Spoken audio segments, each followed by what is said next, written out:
Yorùbá ni mí, ilẹ̀ Yorùbá la bí mi, níwọ̀ oòrùn Nàìjíríà, mo lè fọwọ́ sọ̀yà o.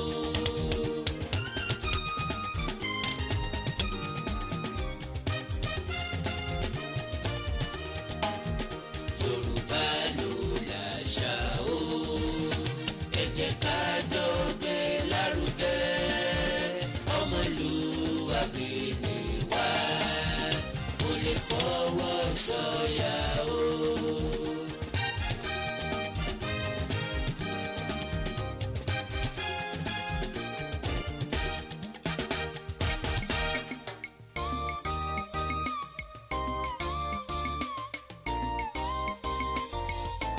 Ẹ jẹ́ àrẹ̀lé wa ká lè gbádùn Yorùbá o, ilé tíyá ọmọ Yorùbá jẹ́ àrẹ̀lé, èyí tá a ṣe lóko ẹrú tó ilé tìyá o. Ẹ jẹ́ àrẹ̀lé wa ká lè gbádùn Yorùbá o, ilé tíyá ọmọ Yorùbá jẹ́ àrẹ̀lé, èyí tá a ṣe lóko ẹrú tó ilé tìyá o.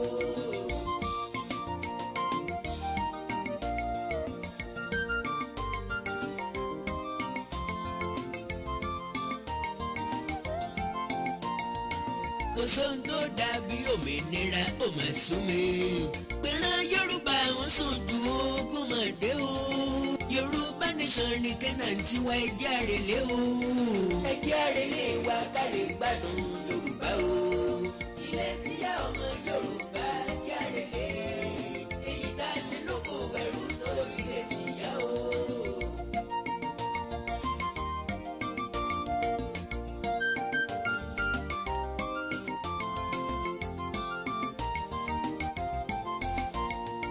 Ẹ jẹ́ sowọ́pọ̀ ìfẹ́ ìdòjò ọ̀tá lọ, bọ́ká bá ń lọ tàbí sẹ́mi ń dáná ta ló máa dúró. Ẹ jẹ́ ká múra wa lọ́mọ ìyá ìyá dòdò yín. Ẹ jẹ́ àrẹ̀lé wa ká lè gbádùn Yorùbá o, ilé tíyá ọmọ Yorùbá jẹ́ àrẹ̀lé, èyí tá a ṣe lóko ẹrú tó ilé tìyá o. Àkàndá alóró ọ̀rọ̀ lẹ́nu bíi ti lù Àjàó wà. Mo kí ni ibikíbi tẹ́ bá ti láǹfààní àti máa gbọ́ mi, ẹ kú alẹ́ ẹ kú àtàárọ̀. Ìdìbò ti wáyé ní ìpínlẹ̀ Èkìtì lánàá, bóun ni tá ń jáwé olúborí tá ń gbégbá orókè tá ló gbégbá orólẹ̀. Ọlọ́run ó ṣàánú gbogbo wa, may God ṣàánú wa, Ọlọ́run ó ṣàánú gbogbo wa. Ṣé ẹ gbàgbé?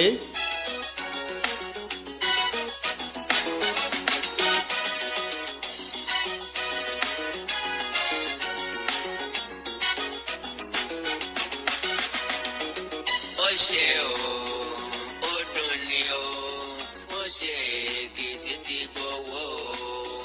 Ó ṣe o, ó dùn ni o, ó ṣe Èkìtì ti gbowó o. Ó ṣe o, ọmọ ìdùn ni jọjọ, ó ṣe Èkìtì máa gbowó ìdìbò. Ó ṣe o, ó dùn ni o, ó ṣe Èkìtì ti gbowó o.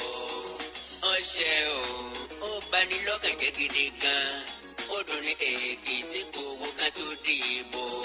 Ó ṣe o, ó dùn ní o, ó ṣe Èkìtì ti gbowó o. Èkìtì ti.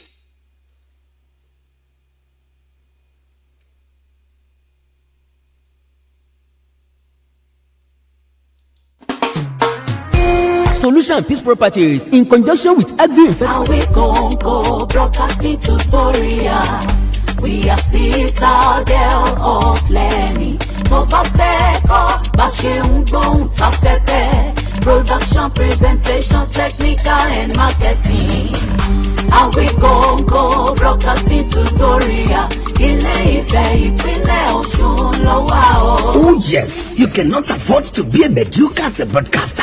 Not so good, not so bad. Pèdèpèdè gbọ́dọ̀ gbógede kó gbólóhùn kó ní àgbékalẹ̀ tó nítumọ̀ tó jẹ tí ń gbèsè láì mọ̀mú lòmú fòlòlò fọ́ọ̀n tó bá yá. Ló fi yẹ kó o gba fọ́ọ̀mù báyìí láti kọ́ bá a ṣe ń ṣe ní Awikonko broadcasting tutorial Ilé-Ifẹ̀ ìpínlẹ̀ Ọ̀ṣun. Níbi tí wàá ti kẹ́kọ̀ọ́ gba ìmọ̀ ìjìnlẹ̀ tó kún rẹ́rẹ́. Bá a ṣe ń gbọ́rọ̀ kalẹ̀ látẹnu àwọn ọ̀jẹ̀mí pèdèpèdè lórí rédíò àti tẹlifíṣọ̀n. Adequate equipment for radio and TV programs in a permanent classroom and studio. Bá a ṣe ń ṣe dé bẹ́ẹ̀ la nílé gbígbé bọ́dìn fáwọn tó fẹ́ bẹ́ẹ̀ bóyá kì í ṣe Ifẹ̀ nípínlẹ̀ Ọ̀ṣun ni wọ́n ń gbé kò sí yọnu ìrọ̀rùn ló bá dé o àwọn akọ́ṣẹ́mọṣẹ́ olùkọ́ máa kọ́ ẹ bá a ṣe ń lo console technicality productions presentation and marketing tó o bá ti wá pegedé lẹ́yìn tó o bá parí Awikonko broadcasting tutorial ló tún máa recommend yẹ fún rédíò tàbí television station tó ń fẹ́ ẹ̀bùn rẹ̀ for you to be outstanding enroll today at Awikonko broadcasting tutorial Ilé-Ifẹ̀ Ọ̀ṣun State and become a professional in no time. ẹ kàn sí lórí WhatsApp +234-701-428-5276 lórí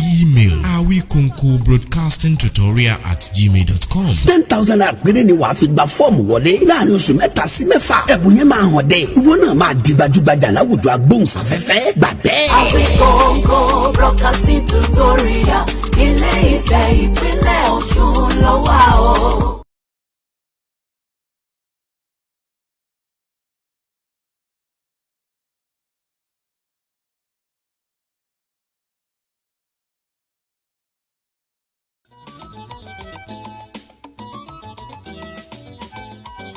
kí ló máa ń ṣàwa Yorùbá gan tá fi máa ń hùwà bí ẹni ògbọ́n ìtìjú ńlá lélẹ́yìí o ẹ má jẹ́ ká ṣọ̀tẹ̀ síra wa. kí ló máa ń ṣàwa Yorùbá gan tá fi máa ń hùwà bí ẹni ògbọ́n ìtìjú ńlá lélẹ́yìí o ẹ má jẹ́ ká ṣọ̀tẹ̀ síra wa. kí ló máa ń ṣàwa Yorùbá gan tá fi ń hùwà bí ẹni ògbọ́n ìtìjú ńlá lélẹ́yìí o ẹ má jẹ́ àṣọ̀tẹ̀ síra wa. kí ló máa ń ṣàwa Yorùbá gan tá fi máa ń hùwà bí ẹni ògbọ́n ìtìjú ńlá lélẹ́yìí o ẹ má jẹ́ ká ṣọ̀tẹ̀ síra wa. ẹ jẹ́ kíra wa kú ọjọ́ 2 3.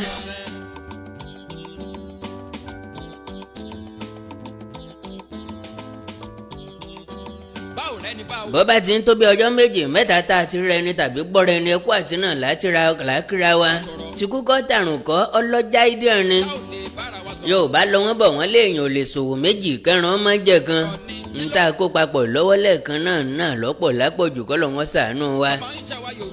adẹ̀wò wípé ká má fi oko kan sẹ́yìn máa sán kan lọ wájú ká má bàa padà tó ń padà sẹ́yìn nígbà tó bá yá òun náà la fi mú ẹ̀kọ́ mọ́ṣẹ́.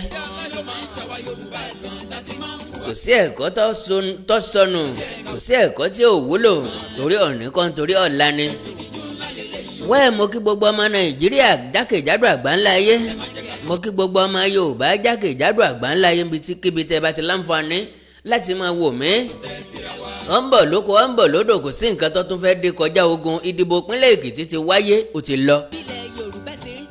nígbà tí àwọn èèyàn kan sọ wípé ìdìbò ní wáyé ní ìpínlẹ̀ Ọ̀ṣun àti ìpínlẹ̀ Èkìtì mi Àkàndá jáde mo ní kò sí nǹkan tí wọ́n lè ṣe sí ìdìbò máa wáyé lẹ́kìtì state ní Ọ̀ṣun state especially Mr. Felix Bankole àbí Pastor Felix Bankole tó jáde níjọ́ náà mo ní tí ó bá ti wá lásìkò election tí wọn ò bá ti disturb election Èkìtì kó má jáde mọ́ forever. sáùtì ẹ lè dánúrò ní àbí kí ní ìṣòro. a lè dánúrò a ní ìṣòro tó pọ̀ ìṣòro tá a ní ni wí lára ìṣòro tá a ní ni wípé òye tí ń ṣẹlẹ̀ gangan òye wa àwọn propaganda tí òun nídìí là ń lò. so ìpínlẹ̀ Ọ̀ṣun ìdìbò máa wáyé ń bẹ̀ ní oṣù tí ń bọ̀ tẹ́nìkankan ò lè stop ẹ̀. well àwọn èèyàn kan sọ bóyá election máa wáyé ní 2023 tàbí kò ní wáyé eléyìí ò kọjá agbára tèmi àti tiẹ̀ tí mo mọ̀ ní wípé election máa wáyé ní 2023. irrespective ohun tó wù kó ṣẹlẹ̀ Yorùbá ni kó túnlé ẹ̀ ṣe Yorùbá ni kó gbálé ẹ̀ fẹ́fẹ́ ìbànújẹ́ ni kò túlù ntọ́ bá ṣẹlẹ̀ kò dí election 2023 lọ́wọ́. so everybody ní kó wà very very careful níta bá fẹ́ ṣe ní ká master dáadáa ká dẹ̀ mọ̀ bá a ṣe fẹ́ ṣe.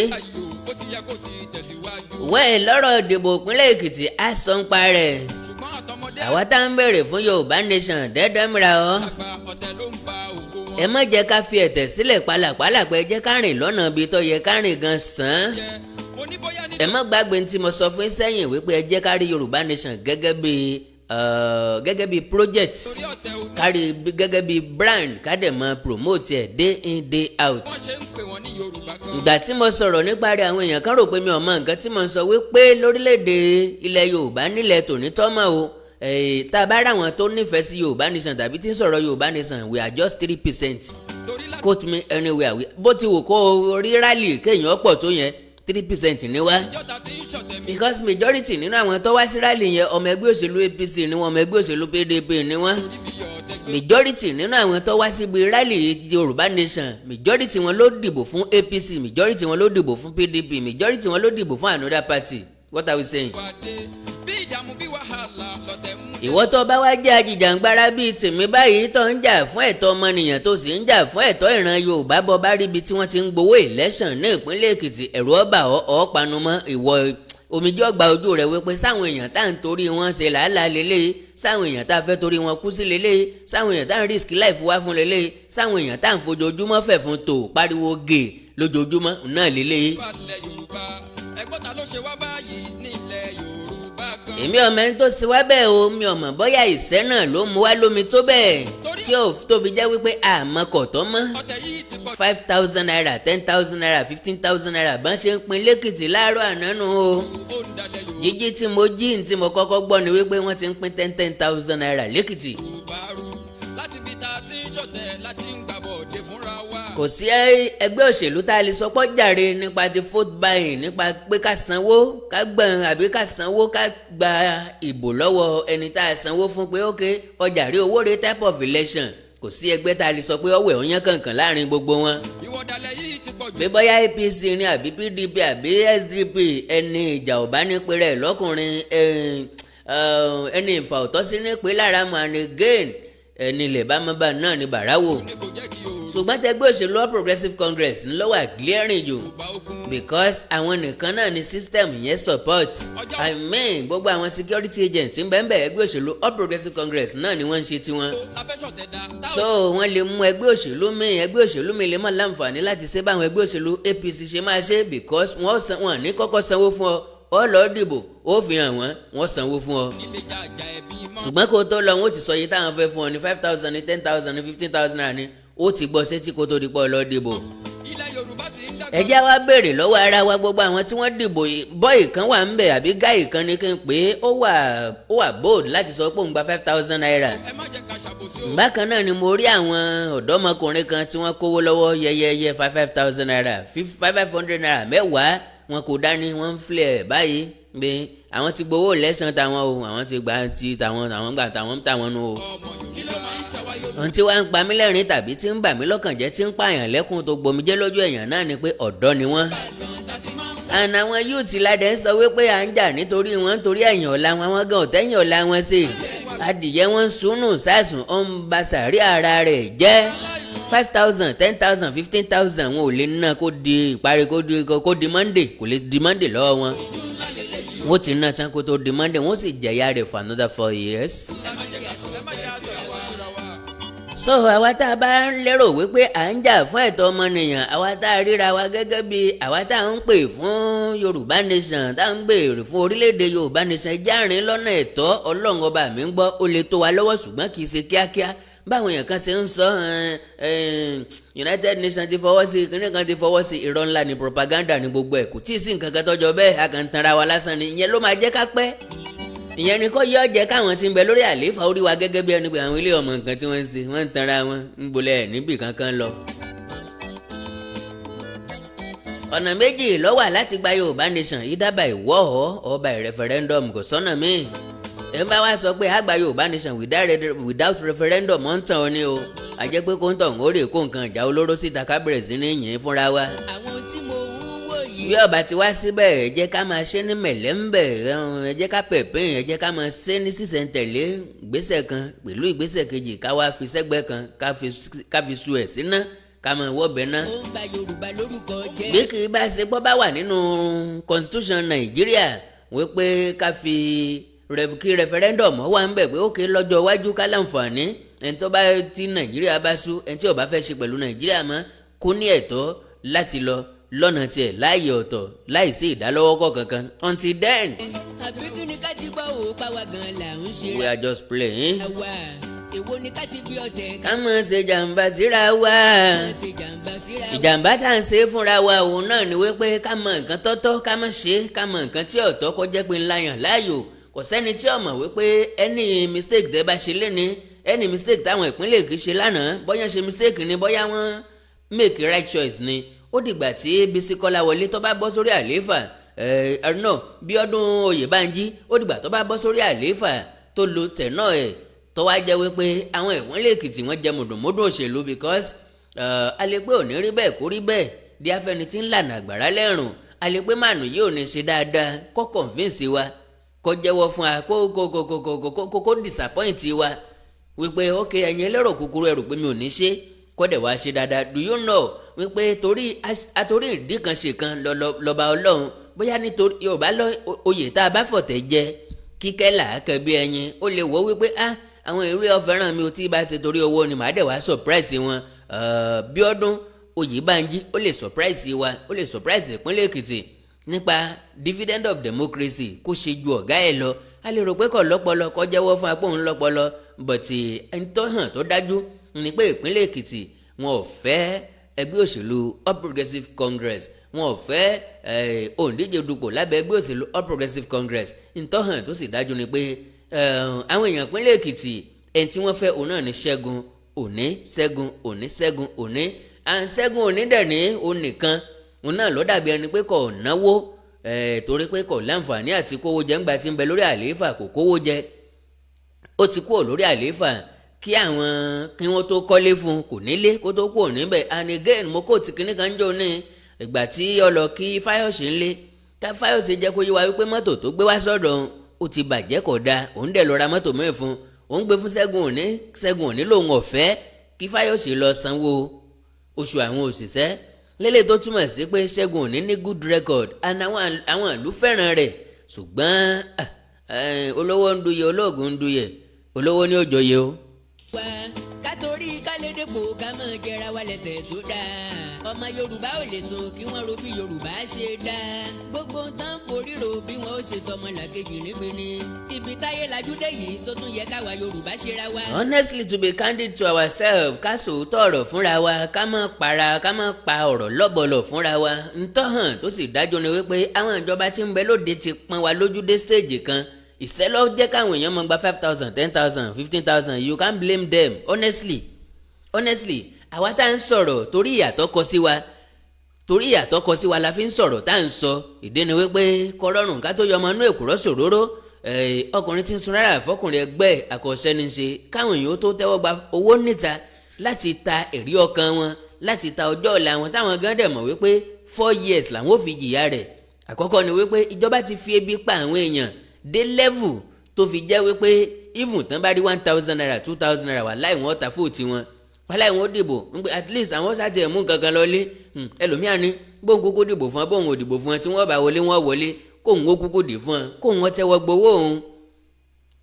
ìṣẹ́ tí wọ́n fi ṣẹ́ wa ọ̀pọ̀ jò kárówó yìí ká mọ́ lè gbà lọ mí ò sọ tára mi o ṣùgbọ́n mo ń sọ̀rọ̀ gẹ́gẹ́ bí ẹlẹ́ran ara gẹ́gẹ́ bí àwọn èèyàn wọ̀nyí tí wọ́n ń tẹ́wọ́ gbowó àwọn náà mọ̀ wípé owó kókó lọ kárùn ni wọ́n mọ̀ wípé owó tí ò ní báwọn dọ̀la ni wọ́n mọ̀ pé owó tí ò ní ìtumọ̀ kankan ni owó tí ọ̀kọ́lé tí ọ̀rá mọ́tò agara dárú owó bẹ́ẹ̀ ṣùgbọ́n wọn ò ní ọ̀tánétìfù torí wípé ebi ń pàlú gbogbo nǹkan ti gbówó lérí gọbọi epo wọn gáàsì wọn kẹrosíìnì wọn dísù wọn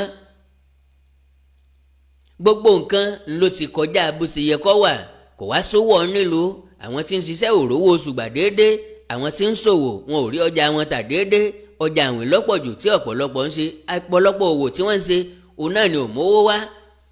now ẹgbẹ́ òṣèlú People's Democratic Party àwọn náà yìnbọn mọ́ra wọn lẹ́sẹ̀ látọ̀dọ̀ ẹni tó jẹ́ gómìnà nínú ìpínlẹ̀ Èkìtì Peter Ayọ̀délé Fáyọ̀ṣe because tí kì í bá ṣe ọ̀tẹ̀ àti dúkùú tí ń bẹ láàrin Peter Fáyọ̀ṣe àti Ṣẹ́gun Òní Ṣẹ́gun Òní ló yẹ kí ẹgbẹ́ òṣèlú PDP ó fà kalẹ̀ ká ní Ṣẹ́gun Òní ló fèsì Bíọ́dún Oyèbánjí ni Ọlọ́run ọba mi ń gbọ́ yọ wọlé láti inú ẹgbẹ́ òṣèlú PDP lóòótọ́ tá a bá wo dáadáa Ṣẹ́gun Òní ló ṣepò kejì Bísí Kọ́láwọlé ẹgbẹ́ òṣèlú PDP ló ṣepò kẹta Bíọ́dún Oyèbánjí ó win election yẹn with 187,057 votes Ṣẹ́gun Òní ló sì kejì with 82,211 votes Bísí Kọ́láwọlé ló sì kẹta 67,457 votes lélẹ̀ tó túmọ̀ sí wípé ká ní inú ẹgbẹ́ òṣèlú PDP òní Ṣẹ́gun Òní ti díje ó máa ní agbára dáadáa even ju Bísí Kọ́láwọlé lọ láti fèsì incumbent party àbí party tó wà lórí àlééfà that is All Progressives Congress. Lóòótọ́ tá a bá wò dáadáa ẹgbẹ́ òṣèlú tó bá wà lórí àlééfà ó máa ń lágbára díẹ̀ láti bíìtì wọn, ṣùgbọ́n mo máa ń sọ kinní kan pé ọmọ tó bá mọ̀wé òun náà ni àáfún ní máàkì.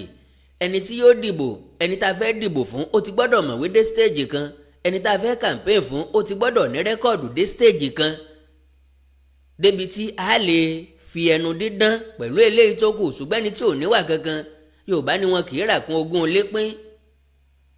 So now Peter Ayọ̀délé Fáyọ̀ṣe gangan ló pa PDP lẹ́kìtì until tí wọ́n bá yọwọ́ Peter Fáyọ̀ṣe kúò nínú ẹgbẹ́ òṣèlú PDP ìpínlẹ̀ Èkìtì.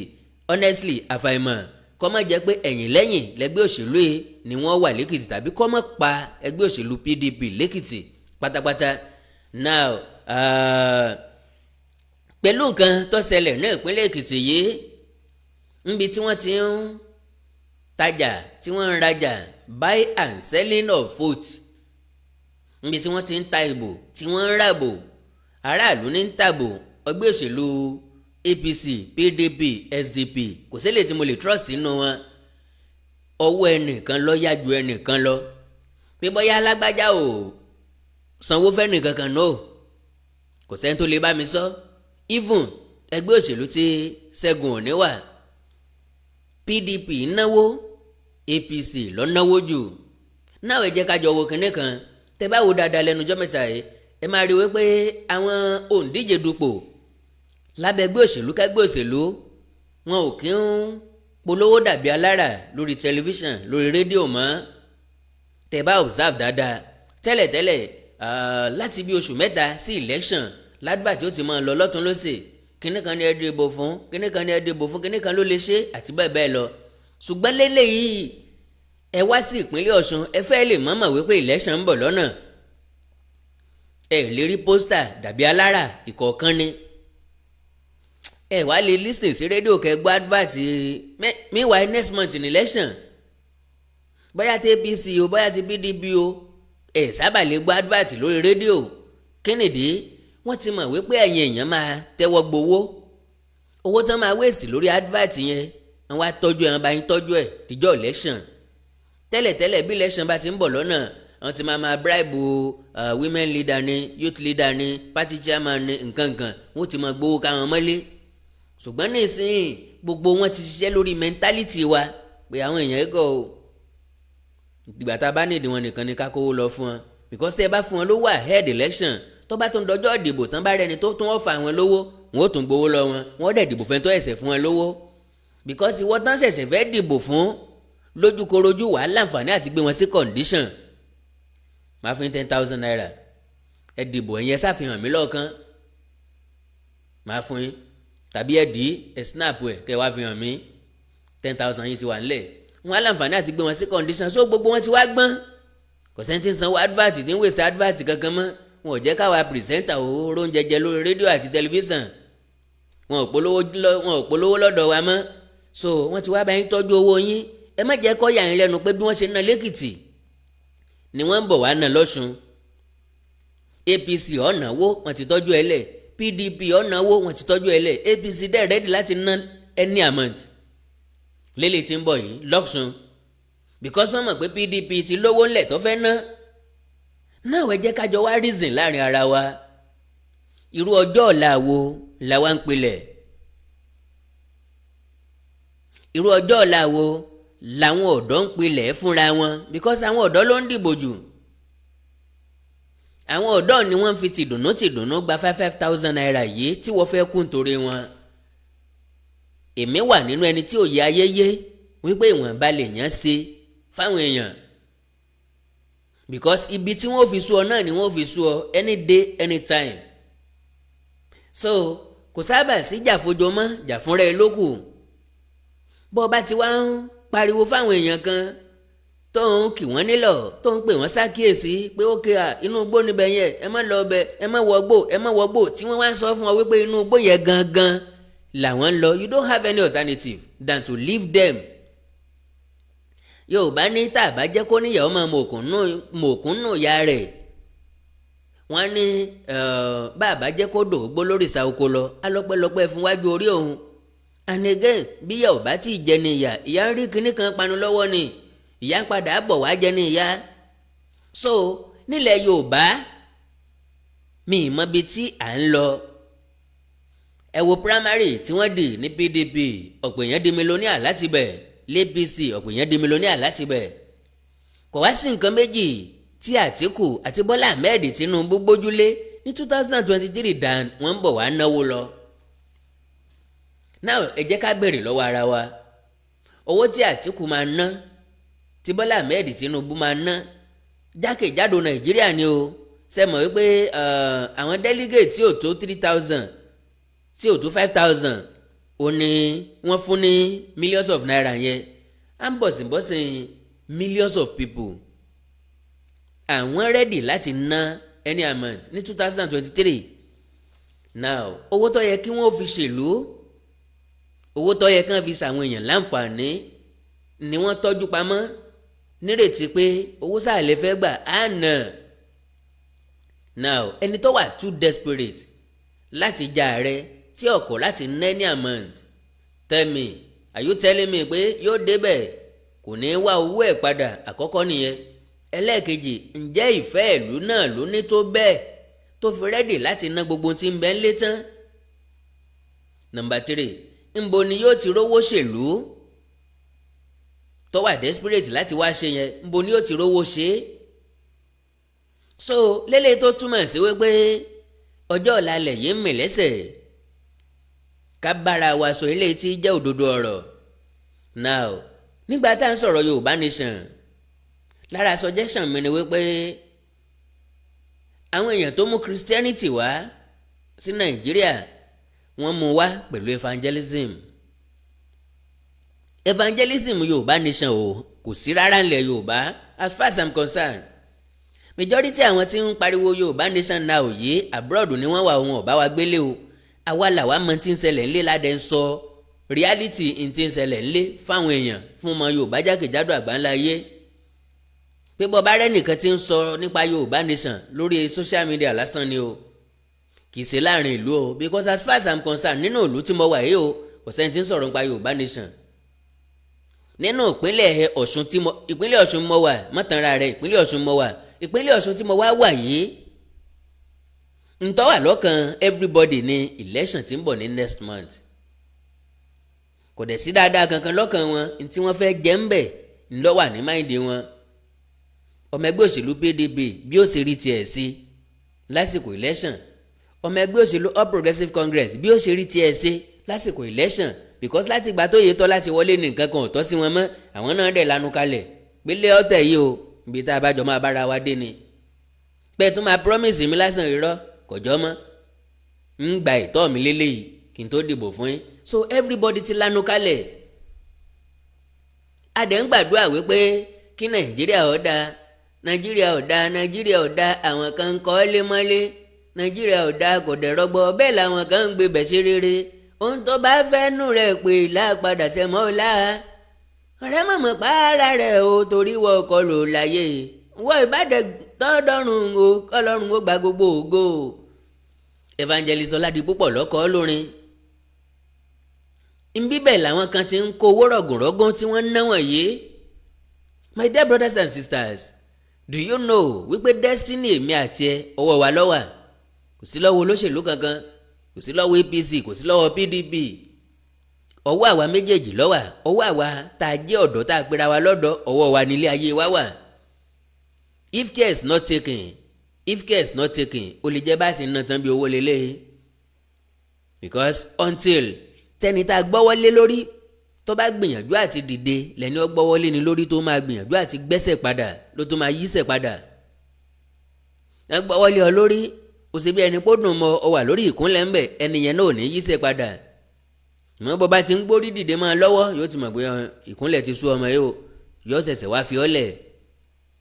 ó di lọ́jọ́ tá a bá tẹ́wọ́ gbowó lọ́wọ́ olóṣèlú mọ́ ńlá tó ní hope pélé ayé wa máa dáa.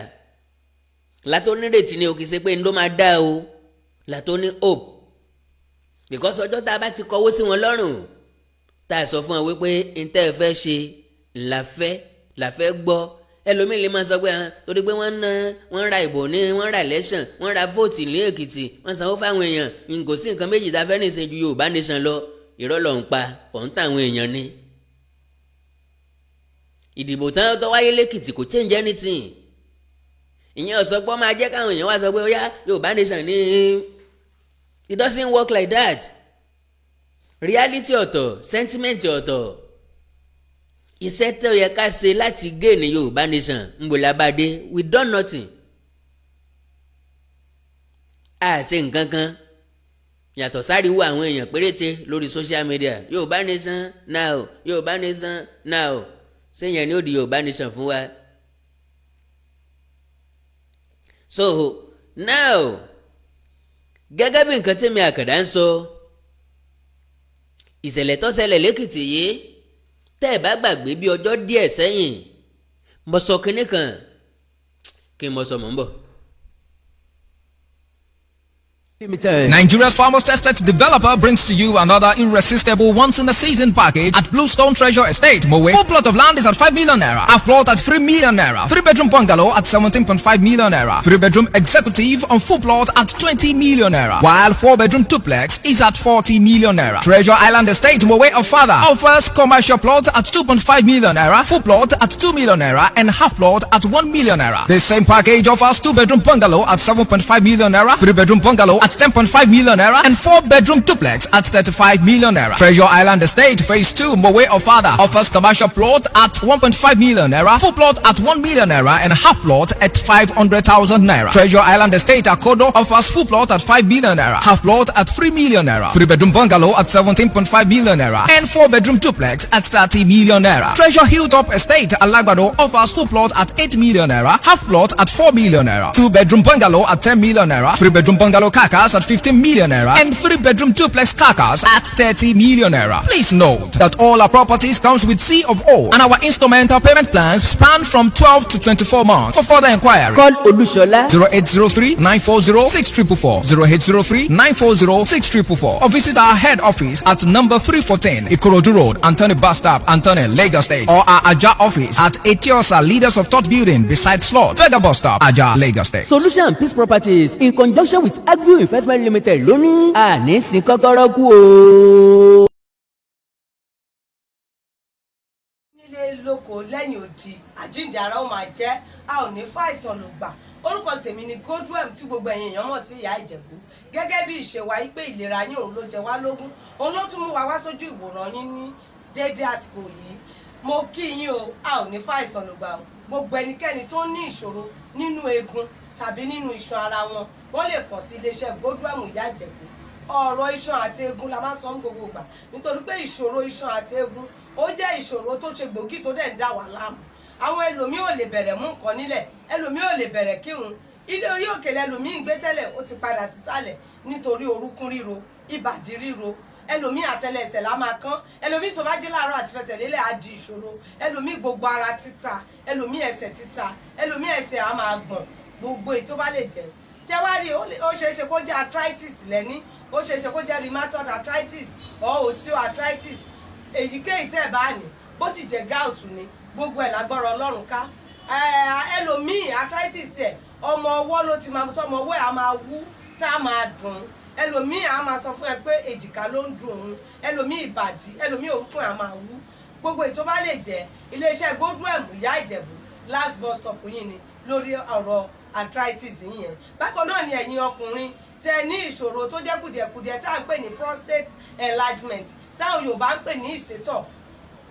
Prostate enlargement àmì méjì ló mú wá.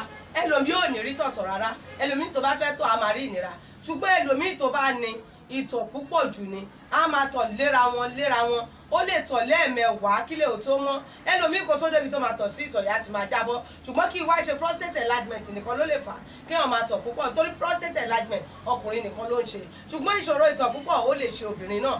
Obìnrin tó bá ní bladder infection àbí weakness of bladder òun náà lè máa tọ̀ púpọ̀ jù. Ẹlòmíì á ní infection tó ti pẹ́, ó lè jẹ́ kó máa tọ̀ púpọ̀ jù. Ẹlòmíì dẹ̀rẹ̀ diabetes insipidus tó ń pè ní àtọ̀gbẹ ló fà á tó fi ń tọ̀ púpọ̀ jù.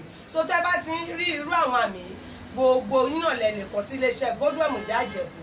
Bákan náà ni àwọn ìṣòro tó ń àfẹ́tì àwọn ọkùnrin wa tí ò ní lè jẹ́ kó ṣojúṣe wọn nínú ilé tó máa di kọ́ máa ka newspaper lálẹ́. Gbogbo àwọn ìṣòro tó lè fà bíi weak erection, premature ejaculation, jẹ̀dí ni. A ní 3-in-1 kan ní iléeṣẹ́ Godwem Ìjẹ̀bú tó jẹ́ pé ó dára fún àwọn ọkùnrin wa tó lè máa lò tó máa tún àgọ́ ara wọn ṣe. Á kọ̀rẹ́ẹ̀tì ìṣòro tẹ̀ níyẹn ni tó yẹ pé ìṣòro yẹn á kú òǹbẹ pẹ̀lú ògo Ọlọ́run. Bákan náà ni hepatitis tó ń ṣe ooru inú ẹ̀dọ̀ a máa ń mẹ́nubà ń gbogbo gbà.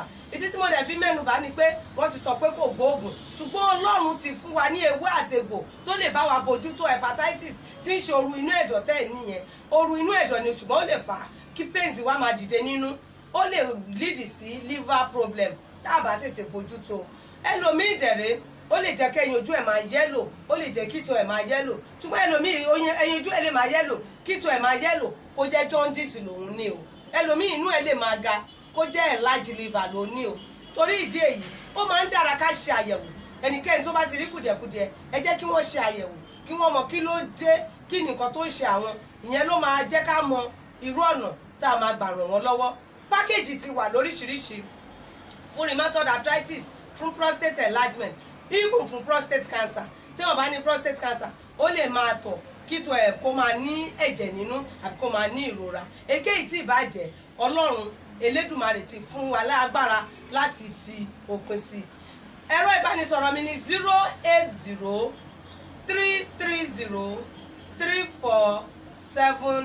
08033034777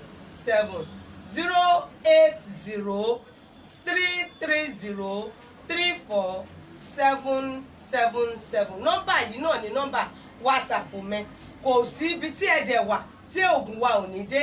Gbogbo ẹ̀yin náà tẹ̀ tí ń gbalẹ̀ máa jẹ́rìí sí ibikíbi tẹ́ wà bó jẹ́ US bó jẹ́ Canada bó jẹ́ UK wherever you are oògùn yìí máa dé ọ̀dọ̀ yín.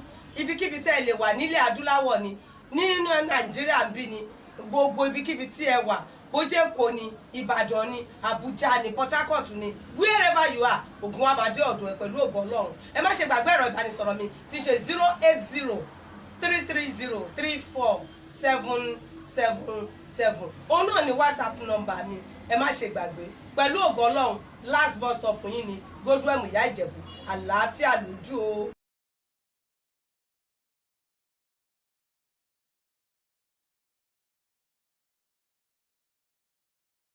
bí ń pọmọ Nàìjíríà o ìyà ń jọmọ Nàìjíríà o ìjọba kí ló dé tẹ́ ò fẹ́ ronú o polówó kan láàrin ẹgbẹ̀rún òtòṣì ṣá ní gbogbo wọn la papọ̀ ẹ rántí pé ìgbà yíyan lọ o ìgbà Ọlọ́run láàkó yìí ń kú láyé ń bí ìjọba ṣe gbọ́.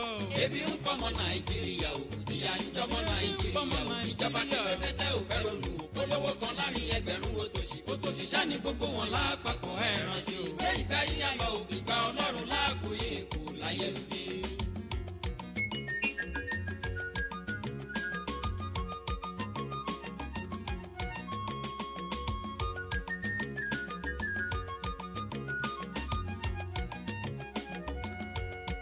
ọba tó jẹ́ tìlú dára o àtẹ̀yí tó jẹ́ tìlú bàjẹ́ ìlú oníṣàlàyé ràn tiwọn o ìjọba kí ló dé tẹ́ ò fẹ́ ronú gan tẹ́ ń febi pa mẹ̀kúnnù o ojoojúmọ́ làwọn ènìyàn ń sunkún kò sówó kò síṣẹ́ náà ń pariwo ẹ tún ń fi owó kún owó epo ṣe bára ìlú ló dìbò yàn yín gan odò yìí ti wá gbàgbé orísun o mo fẹ́ kẹ́ ẹ rántí òní ń glory pẹ́ni tó bá jẹ oúnjẹ ènìyàn mẹ́jọ ìgbẹ́ ènìyàn mẹ́jọ ló máa yà o àṣegbé kan ò sí mo fẹ́ kẹ́ mọ̀ o ìjọba kí ló dé ebi ń pọmọ Nàìjíríà o ìyà ń jọmọ Nàìjíríà o ìjọba kí ló dé tẹ́ ò fẹ́ ronú o polówó kan láàrin ẹgbẹ̀rún òtòṣì ṣá ní gbogbo wọn la papọ̀ ẹ rántí pé ìgbà yíyá lọ o ìgbà Ọlọ́run láàkúyè kú. wẹ́ẹ̀lì ìjọba ilé ọ̀rẹ́dì láti má fi ebi pa mẹ̀kúnnù láti má fi ebi pa aráàlú torí pé àwa aráàlú gan la ń kọ lẹ́tà sí ebi yẹn gan mọ́ wa lára ọba wa lára mọ́ tẹ́ wa lọ́rùn ìṣẹ́ àtìyà àtìpọ́njú yẹn ó dàbí ẹni pé ọ̀sáládùn ara wa àṣetán láti kó nínú ẹ̀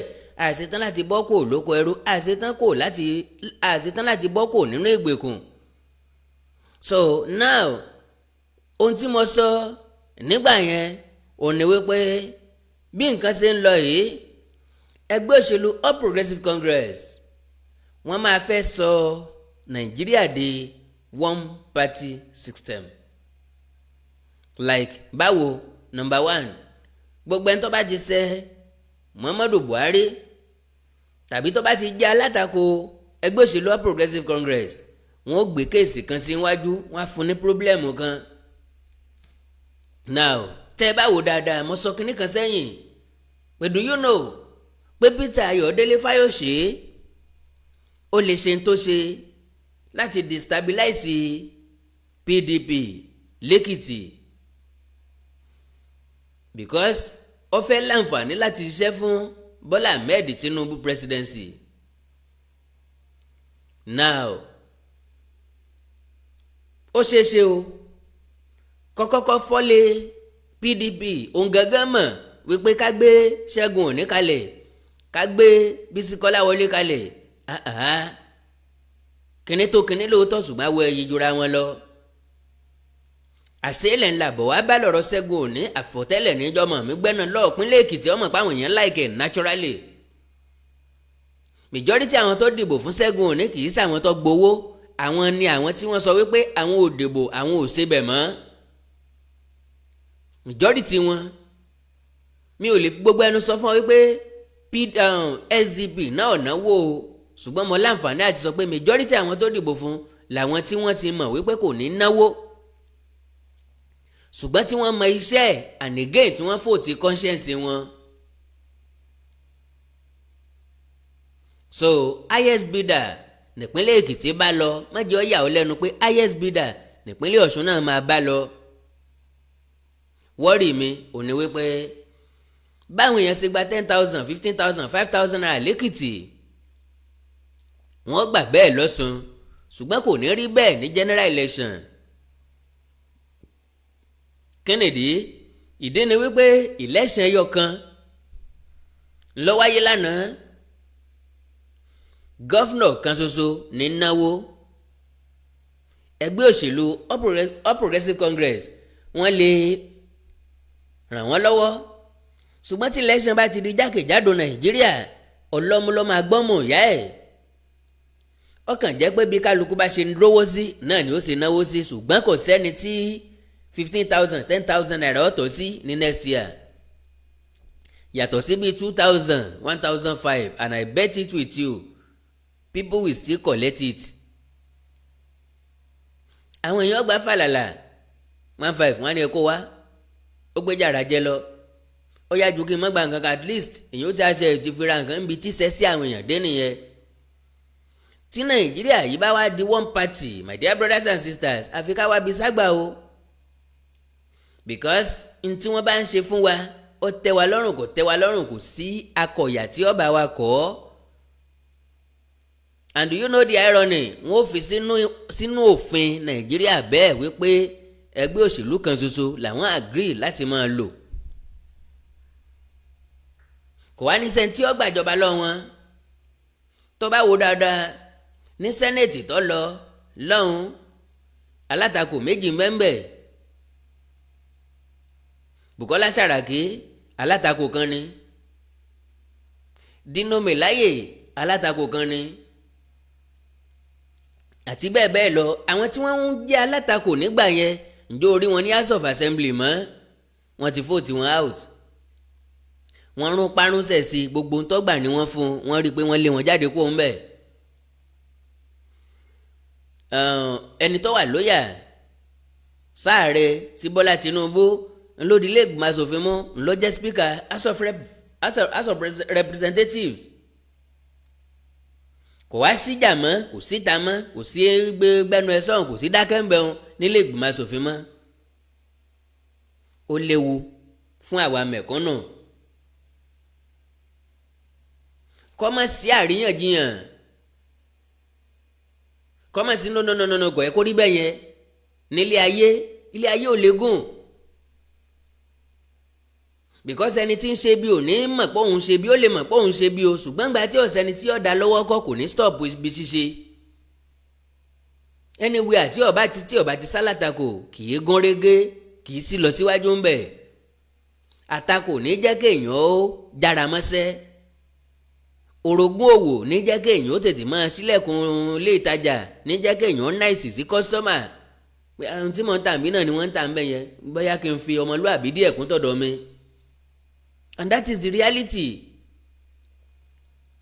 So 2023 ó ti dé lẹ́yìn ẹsẹ̀ wa o. Nbò la fẹ́ ságbà. Arúgbó méjì ló wà lórí tábìlì wa. 2 arúgbós. Àtíkù arúgbó, Bọ́lá Tinubu arúgbó. Official age wọn, Bọ́lá Tinubu is 70 years old. Èmi àtẹ̀yìn mọ̀ wípé kò lè rí bẹ́ẹ̀. Ṣùgbọ́n lójú ìwé 70 years. Àtíkù 75 years. Táwa ní ìsàgbánu wọn, ta ní ìsarúgbónu wọn. Ṣùgbọ́n àwọn méjèèjì ní ń bẹ lórí tábìlì wa. Àwọn méjèèjì ló dẹ̀ ti tọ́jú owó kalẹ̀ tán fẹ́ ná fún ọ. Wàá gbà ó dìbò. Ẹni tó lè ra 1/4 mi lọ́wọ́ mi tí mo lè sọ pé ókè o báwọn yẹn ṣe ń gbowó jẹ́ kí mi náà gbowó o ń tọ́ máa fún mi ní 500,000 naira. Mo sì mọ̀ pé kò ní lé náà fún torí ìbò kan pé kí ló dé ìbò tí ẹnìkan ní ó gbé mi wọlé ni láíláí kò lè ṣẹlẹ̀ because with that 500,000 naira máa wò pé tó mo ti gba kéèkì tèmi fódìdí ọdún 4 ẹ̀ wá ṣe dá o ẹ̀ ṣe dá o Yorùbá ní tábà torí igi gbòdì ìṣúná fúnni yá ni bàbá torí iṣu fọwọ́ jóná ìtúpò kẹ̀síni lẹ́nu ni bàbá fẹ́ lu òṣùgbó kálu ní ńlá kékeré ẹgbàáfà ní ńlá náà ẹgbàáfà téèyàn bá gbowó tó nítumọ̀ béèyàn bá jọ̀pọ̀ lọ́kọ́jẹ́ yìí tọ́ lẹ́yìn 5,000 10,000 20,000 50,000 kí ni n ó fi rà kọ̀ra dátà lóṣù kan. So wáì tí màá wá tẹ́wọ́ gbà á ṣùgbọ́n ìṣẹ́ ara àwọn èèyàn kan mí wá ìmẹ̀kúnnù jọ ní gbogbo wa. Àwọn èèyàn tí ń gbowó ìmẹ̀kúnnù ni wọ́n, èmi tí mo ń sọ̀rọ̀ ìmẹ̀kúnnù ni mí, tálíkà Ọlọ́run ni mí. Ṣùgbọ́n a ní ẹ̀rí ọkàn jura wa lọ. Ìṣòro tí mo ní ni pé ibi tọ́rọ̀ ó yọrí sí lèmi ti máa ń mú ọ̀rọ̀. Gbogbo àwọn tí ń sọ̀rọ̀ Yorùbá nation léni wọ́n ń padà bọ̀ lórí àwọn nǹkan tí mo sọ o because ojú ọ̀nà tán lè tọ̀ nìyẹn tí wọn ò bá tọ́ wọn ò ní gbé lọ. Wọ́n ṣe bí ẹni pé àwọn lè dá sí tiwádìí ẹni pé ká jẹ́ kó dòwú gbó lórí ìsà oko lọ fúnra ẹ̀. Gbogbo ẹni tí ó ń jà fún òmìnira àwọn èèyàn rẹ̀ níjọba orílẹ̀-èdè ti kó ń papá mọ́ra. Starting from Ọmọyẹlé Sowore Àbújá ló wà. Mo advise Ọmọyẹlé Sowore ń jó ní you can't just come from nowhere sọ pé o fẹ́ wá du president nírú Nàìjíríà no ó lè jẹ́lẹ̀ Yorùbá kọkàn déédéé rú jáde níbi kan kọ́ lọ fẹ́ díje èdè kan náà lájọ ń sọ ẹ̀yà kan ṣoṣo ni wá. But tí Yorùbá bá gba tiẹ̀ ṣe Yíbo gba tiẹ̀ ṣe Niger Delta gba tiẹ̀ ṣe wọ́n tẹ̀lé ọ sáwúsá ó tẹ̀lé ọ ṣé Fúlàní ó tẹ̀lé ọ. Advice tí mo fọ́ Ọmọyẹlé Sowore ń gbà yẹn ò ní wípé kó lọ lé kó wá lọ díje fún bíi House of Rep. Wàláì Sowore ó wọlé tó bá wá dé House of Representatives chamber House of Representatives kọ́mọ wá tọ̀mẹ́ǹtì wọn bẹ̀ wọ́n sàmà fún láàyè láti sọ̀rọ̀ ó lè forward bill ó lè support bill ó lè against bill ó lè oppose ẹ̀ bẹ́ẹ̀ bá fẹ́ ṣe nǹkan tí ọ̀ràn ìmọ̀kúnnù lọ́wọ́ kó dìde pé òun oppose ẹ̀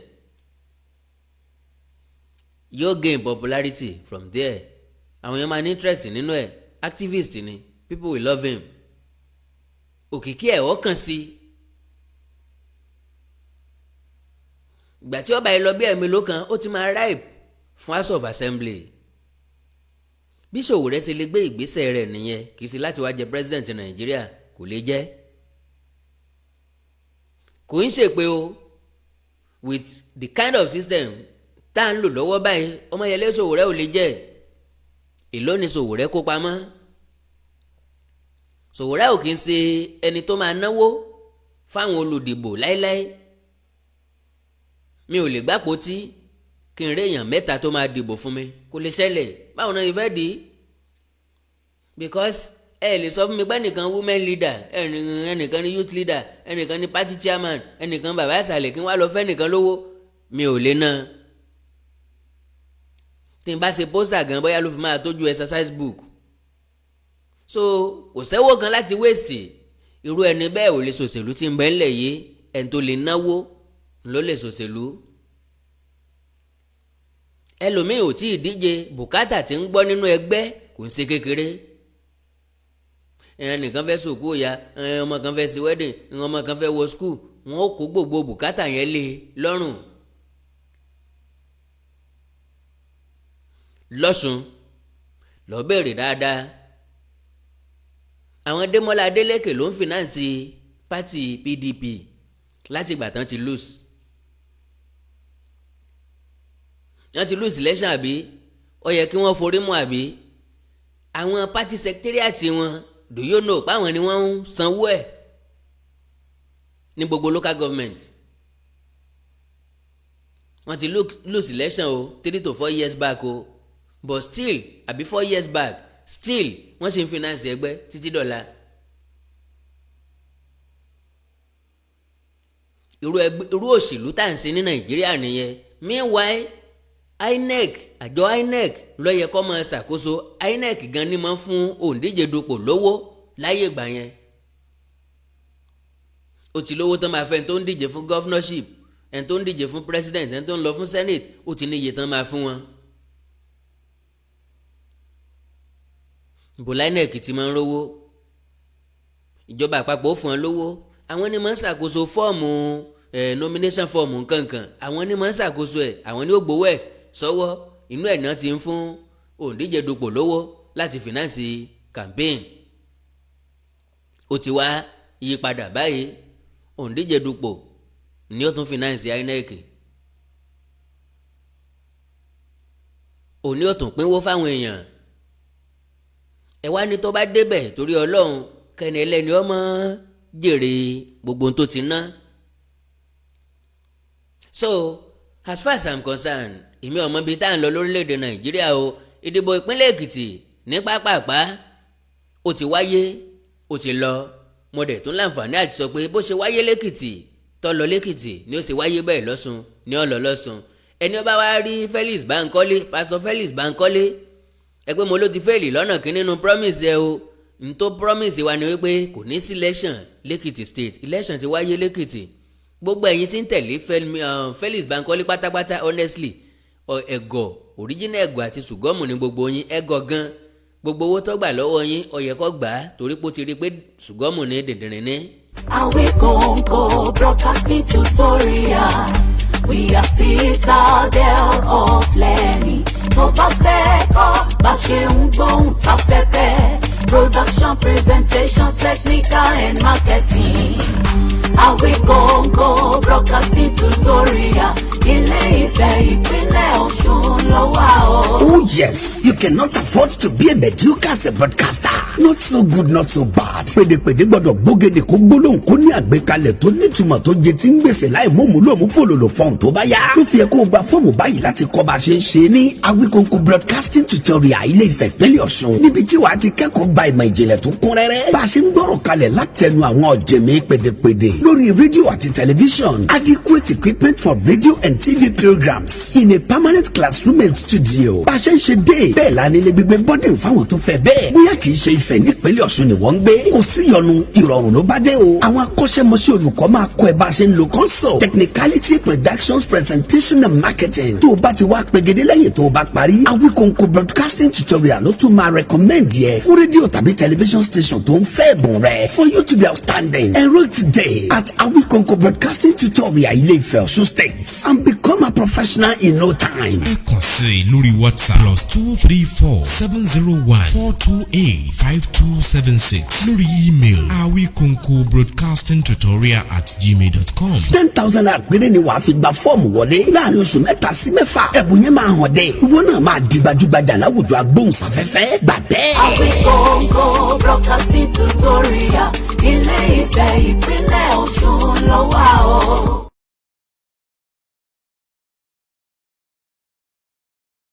ọ̀rọ̀ yìí sú mi ó kọjá òye. àsáwọn ọ̀jẹ̀lú la dìbò yan. ìkànnì wọn ò lépo lójú o. ẹ̀rí ọkàn ti jìnnà sí wọn o. ẹ wo bí gbogbo nǹkan ṣe le koko. ebi ń para ìlú ní gbogbo ìgbà. ìjọba ẹ ò dé wá nǹkan ṣe. wọ́n fi yín joyà òdì láàrin ìlú. ẹ ò lè pàdé ẹ bó ti wù ó mọ. àfi kẹsà ti jara ìlú lólè. gbogbo yín lẹ̀ ń yọkàn bí erin. àwọn ará ìlú ń pẹ̀rẹ̀kẹ́ mọ̀ yà. kò síná kò sómi láàrin ìlú. gbogbo títì ló ti dára dáradá. ayékáyé lẹ̀ ń jẹ tẹ́ ò bá mọ̀ o. ìjọba kí ló dé. ebi ń pọ̀ mọ́ nàìjíríà o ìyà ń jọmọ́ nàìjíríà o ìjọba kí ló dé tẹ́ ò fẹ́ ronú. ìjọba ẹ ronú o kó tó lọ pẹ́. òṣìṣẹ́ ni gbogbo wọn là kọ́. òṣìṣẹ́ ni gbogbo wọn là gbá yíyá lọ. ìgbà ọlọ́run láàkú yìí kù láyé ń bí. wẹ́ẹ̀ làwọn olóṣèlú ọ̀ràn ti gba ọlọ́run kankan o. wọ́n dàbẹ́ ni pé gbogbo àwọn tí ń ṣòṣèlú bọ́n bá ti débẹ̀ náà níwá wọn máa ń change padà. honestly bí pásítọ̀ bá débẹ̀ lọ́la yóò change sí nǹkan mi. bí máàmù mọ́sálásí wa bá débẹ̀ lọ́la yóò change sí nǹkan mi. wọ́n máa change kádà rẹ̀ yàn padà kọ́lọ́hún ṣàánú wa ni. well ẹ jẹ́ ká pera wa sí àjọ tó nírònú gbogbo ọmọ Yorùbá jákèjádò àgbáńlá ayé. lóòótọ́ la ní èdè Yorùbá nation ṣùgbọ́n kí ajá ó tó gbẹ kí àyàngbẹ ajá ó tó gbẹ nǹkan kan lájẹ káyàngbẹ ajá ó tó gbẹ. irọ́ làwọn olórí fi ń darí wa wọ́n máa bẹ̀bẹ̀ tán bá ti fẹ́ dùpò tán bá dépò tán etí wọn á dì. bí bẹ́ẹ̀ kọ́ wọn ó gbé wọn ó gbé sẹ́ẹ̀kù lé wa o. if care is not taken gbogbo nǹkan tá a rí gẹ́gẹ́ bí alternative ní yọ̀bọ̀ ọmọ olódi wa lọ́wọ́ kọ́lọ́ wọn mọ̀jẹ̀ wáyé bẹ́ẹ̀ o. àwọn olóṣèlú wa nílùú Nàìjíríà.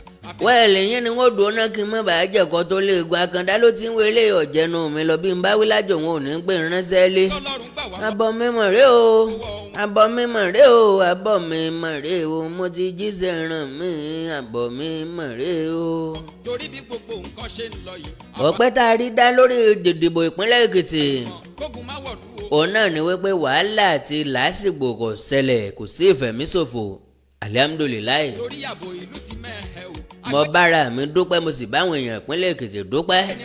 ọ̀rọ̀ ẹjọ́ tá à ń rò ní ìsinmi ní foot by wọ́n tàbò ní o wọ́n tàbò ní o wọ́n ràbò ní o eléyìí ó sì dá. nbẹ́ ni tó tàbò inú rẹ ti dùn ó ti gbégbá orókè. nbẹ́ ni tó tàbò inú rẹ ti dùn ó ti gbowó yóò ti fi dá yóò ti fi sebẹ̀ yóò ti fi pẹja òkú èkó. ìbẹ́ni tó ràbò inú rẹ ti dùn ó ti gbégbá orókè nítorí ẹ̀ ràbò kò bọ́ sọ́wọ́ òfo alihamudulilayi tó.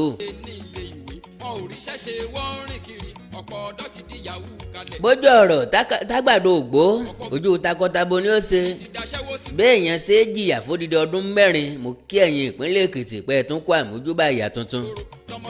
ọlọ́run ní ṣe tí ń níyàwó ọlọ́run ní ṣe tí ń níyàwó ọlọ́run ní ṣe tí ń níyàwó kó àmójúbà ìgbádùn tuntun lágbára ọlọ́run. oníkálukú ń wá ohun tí ó jẹ bẹ́ẹ̀ lẹ́yìn kówó yìí. níta máa ń sọ nìyẹn pé bọ́ọ̀ bá lọ́ọ̀ báyàwó aṣòpásùn báṣòpá bá bá tiẹ̀ sùn ń kọ́ bọ́ọ̀ bá lọ́ọ̀ fẹ́ràn èèyàn bọ́ lọ́n bá fọ́ọ̀sì ẹ̀ lé ọ lórí kí ló ṣe. àwọn èèyàn ń pariwo pé àwọn ò fẹ́ ẹgbẹ́ òṣèlú yìí mọ́sẹ̀ àwọn ò fẹ́ kándídéètì yìí mọ́sẹ̀ ṣùgbọ́n owó fọ́ọ̀sì ẹ̀ lé wọn lórí ẹ̀kọ́ àmójúbà. oúnjẹ òun kan lẹ́fẹ̀ẹ́ fi dìbò yẹn. ìjọba kí ló dé ebi ń pọ̀ mọ́ Nàìjíríà o. ìjọba kí ló dé ebi ń pọ̀ mọ́ Nàìjíríà o ìyà ń jọmọ́ Nàìjíríà o ìjọba kí ló dé tẹ́ ò fẹ́ ronú olówó kan láti ẹgbẹ̀rún owó padà òṣìṣẹ́ ní gbogbo wọn là ẹ̀yìn ẹ̀rọ bá tẹ́ ìgbà yíyá lọ ìgbà ọlọ́run láàbù yìí kù láyé ń bí. ok mo lẹ́yìn kan lórí bí o mo lẹ́yìn kan bí tí wọ́n ní àwọn fẹ́ dá sí ètò tá à ń ṣe o mò ń gbọ́ yín o gbogbo èèyàn ń gbọ́ yín o. ẹ sà ní àkọ́kọ́ èmi kọ́ fẹ́ sọ̀rọ̀ lórí ọ̀rọ̀ ti Yorùbá nation ọ̀nà Yorùbá rẹ̀ Káyọ̀dé ní orúkọ mi láti US ti ń pè. yà ṣe rí ibi tí ẹ sọ̀rọ̀ tẹ́ ẹ parọ́ sí torí onírọ́ èèyàn ló máa sọ pé ẹlẹ́rìí òun ó wà lọ́rùn. mo rí i wípé àwa tá a wà ní diaspora gangan àwa gangan là ń pariwo Yorùbá nation kò dẹ̀ sí nǹkan kan tó fà á ju wípé a rí the way bá a ṣe ń ṣiṣẹ́ bá a ṣe ń náwó bá a ṣe ń ṣe gbogbo ẹ̀ lọ and Africa is not like that. fún àpẹẹrẹ tẹ́ bá ra lé títí tẹ́ fi kú tẹ́ ti sanwó lé ọ̀hún gan tán títí tẹ́ fi kú tẹ́ fi jẹ́ pé Ọlọ́run ẹ sì máa san tax lórí ilẹ̀ tẹ́ rent tẹ́ fi kọ́lé sí but Africa ò rí bẹ́ẹ̀ àwa máa ń gbádùn ìgbésí ayé ara tiwa títí dọjọ́ ogbó ni that's why tẹ bá dé gbogbo àwọn iléeṣẹ́ ìlàjà nǹkankan ẹ rí bàbá 80 90 wọ́n ti rìtáyà o but wọ́n ń ṣe part time job tí ò ní hàn síjọba torí pé àti lè máa fi rí change díẹ̀ kún owó tíjọba ń fún wọn àṣe social security kí ni wọ́n tó ń gbà ní every month kò lè ká so that is number one yẹn irú fún another àpẹẹrẹ mi èmi gangan irú tẹ́ ń sọ yìí tẹ́ sọ lẹ́ẹ̀kan out of 100% àwọn tó wà Nàìjíríà is only 1% péré ló ń pariwo Yorùbá nation only 1% péré ló ń pariwo Yorùbá nation. èmi tiẹ̀ ní 3% because nítorí mi rí ni. 1% ní ẹ jẹ́ ká sọ ìtọ́jú ọ̀rọ̀ fún wa gbogbo bẹ́ẹ̀ bá ń bá wọn sọ̀rọ̀ lẹ́ni yìí ńlẹ̀ tó mọ́ lórí ọ̀rọ̀ Yorùbá ọ̀rọ̀ Tinubu ni wọ́n kọ́ gbé kò yín wájú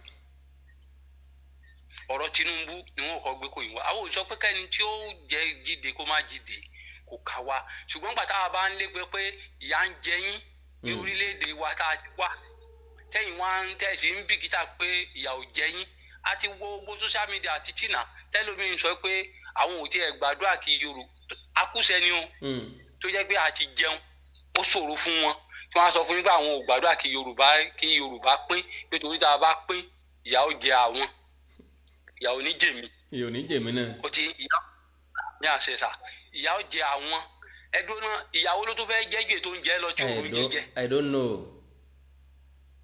ìyàwó ló tó fẹ́ jẹ́jẹ́ pé kò lè sun oorun 50% nínú ilé rẹ̀ tó wà. ó ń lálàsí láti sanwó sukú àwọn ọmọ ni o. apart of yẹn sà àwọn tó ń gbébọn káàkiri ṣé kò síbi tí wọ́n ti lè strike náà. bẹ́ẹ̀ni. ṣé o wá sùn so o ní oorun àsùn 100% oorun tó sùn nìyẹn ni tẹ́gbẹ́ bí tó ti sùn ó ti máa jí lóru láìmọye ìgbà àwọn ọmọ ẹ̀ wà nílé ìwé tàbí wọ́n wà níbì kankan tàbí other state mi. bọ̀ bá gbúrò ajá ó sì yọjú síta. ó ti kò ní bàjẹ́ so ẹ wá sọ fún mi pé ìyàwó ló tó wá fẹ́ jẹ wọ́n jù bẹ́ẹ̀ náà lọ. but to me tèmi kan máa advice bàbá wa olóyè Sunday Igboho àti bàbá wa ẹ̀ẹ́dà. Professor Banji Akintoye. bàbá Professor Banji Akintoye àtàwọn the others tó jẹ́ pé àwọn kíní tẹ́ ń pariwo káàkiri lórí social network. àwọn agitators ẹ jẹ́ ká ṣe ní ẹ jẹ́ ká máa wò wọ́n ràn káwa máa ṣe tiwa gẹ́gẹ́ bẹ́ẹ̀ ṣe wí as undergrounding.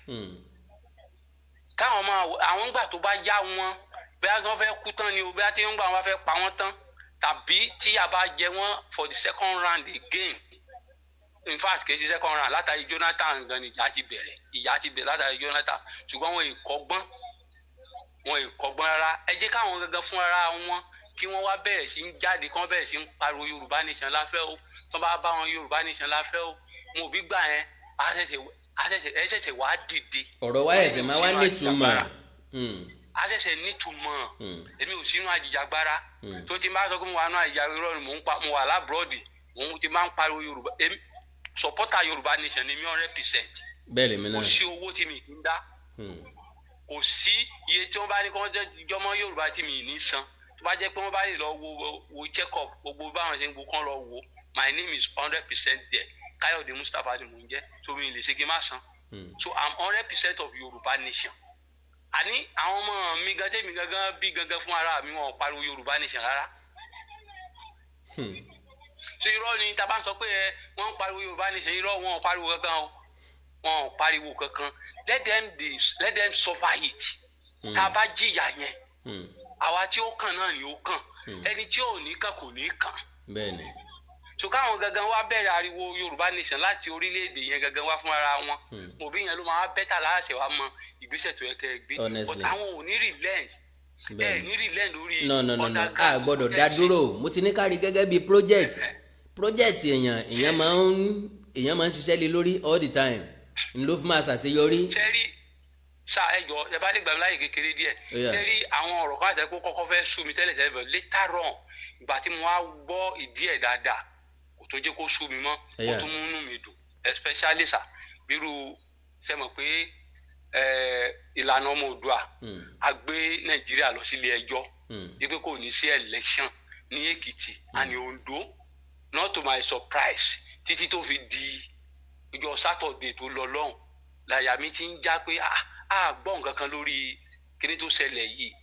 Mo á fẹ́ pé mo pè sórí program kan ní àná tó jẹ́ pé sànà ní àbíjẹta tí bọ̀bọ̀ ìsìn Kóìkì tó gbé Dúpẹ́ Onítìrí wá, but fortunately wọn pick call yẹn, so ó dà pé ẹlòmíì já call mi. So èmi fẹ́ béèrè nígbà yẹn pé kí ni outcome, ṣe bí wọ́n sọ fún wa wípé bẹ́ẹ̀ kó má dà pé onírọ́ ni wá ní lèmi fẹ́ fi béèrè sódà tẹ́ni tí ò bá yẹ God so good bẹ́ẹ̀ nìkan ṣe text message nìyẹn wọ́n bá respond sí ọ̀rọ̀ yẹn.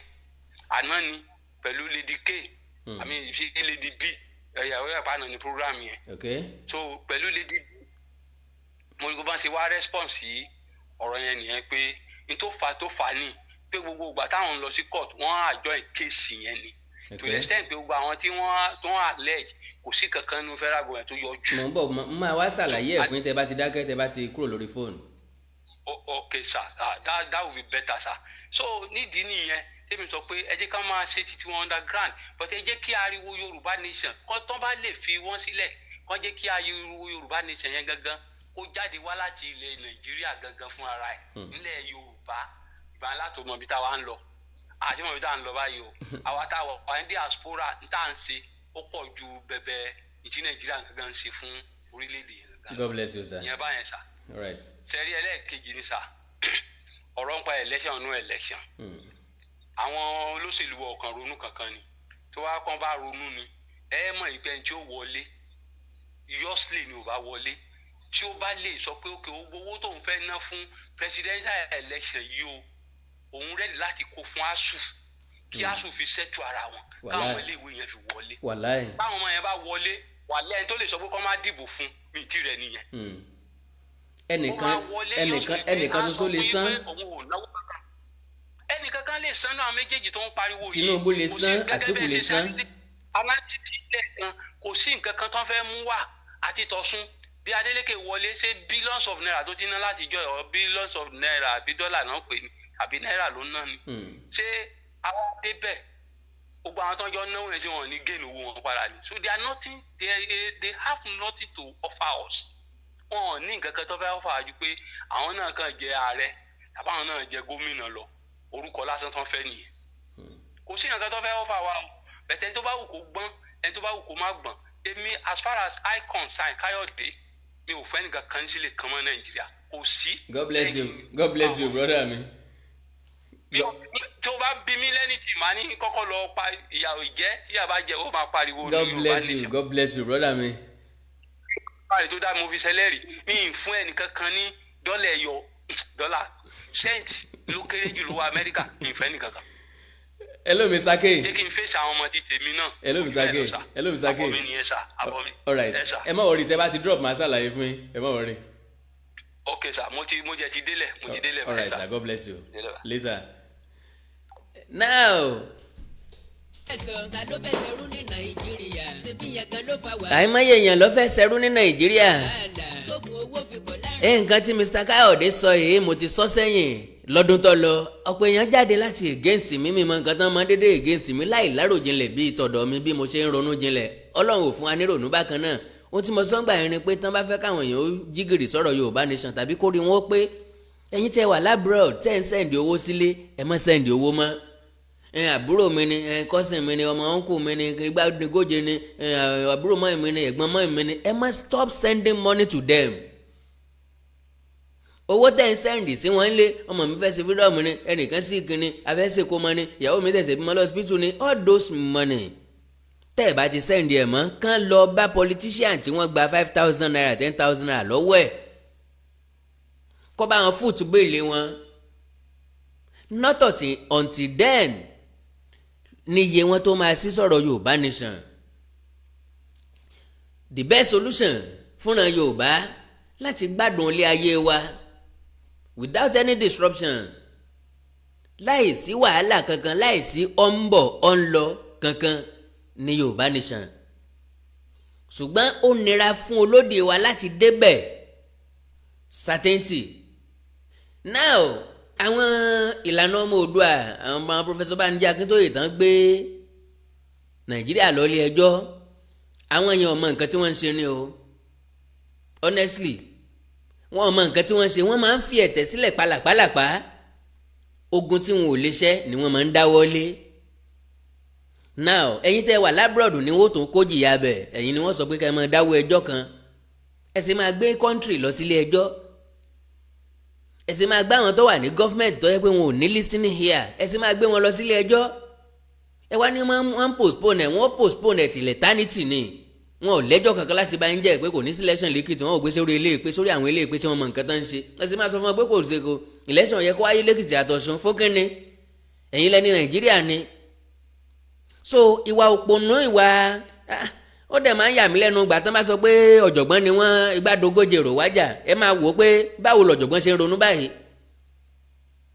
bí mo ṣe jáde ńgbà yẹn náà nìyẹn láti tako Professor Banji Akíntóyè pé wọn ò lẹ́tọ̀ọ́ láti sọ pé kò ní sí election lẹ́kìtì àtọ̀sùn majority náà ló against mi ńgbà yẹn ṣé kò wá sí election lẹ́kìtì ǹjẹ́ ẹ gbọ́ kí nǹkan kan ó rúwú rẹ́ bó sì máa wáyé lọ́sùn nìyẹn o bí ó ṣe wáyé ní 2023 nìyẹn. That is not our business if truly we want Yoruba nation. Keep the evangelism going underground. Àǹfààní tí ń bẹ́nu Yorùbá nation ewu tọrọ mọ́ Nàìjíríà ní kẹ́ ẹ preach fáwọn èèyàn kì í sowó ní kẹ́ ẹ fún wọn tẹ́ ẹ bá lè fẹ́ háwó èlò lè fẹ́ há fún wọn bẹ́ẹ̀ bá fẹ́ há oúnjẹ mélòó lè fẹ́ há fún èèyàn mélòó lè fẹ́ há oúnjẹ fún. Ṣé tẹ́ bá fẹ́ háwó tàbí há oúnjẹ ní ìsìn yẹn nìkan máa sọ pé PDP lèmi o ẹ má fún mi o APC lèmi o ẹ má fún mi o. So àwọn èèyàn kankan máa dúró sí kọ̀rọ̀ kan wọ́n sọ fún mi pé kẹ́ ẹ máa dáwó ẹ̀yin náà dẹ̀ ń dá owó tí ò fùnà owó tí ò níbì kan pàtó ti ń lọ. Wọn ò ní sọ reality fún yín láti gbé Nàìjíríà lọ ilé ẹjọ́ is like láti waste time àti resources èèyàn.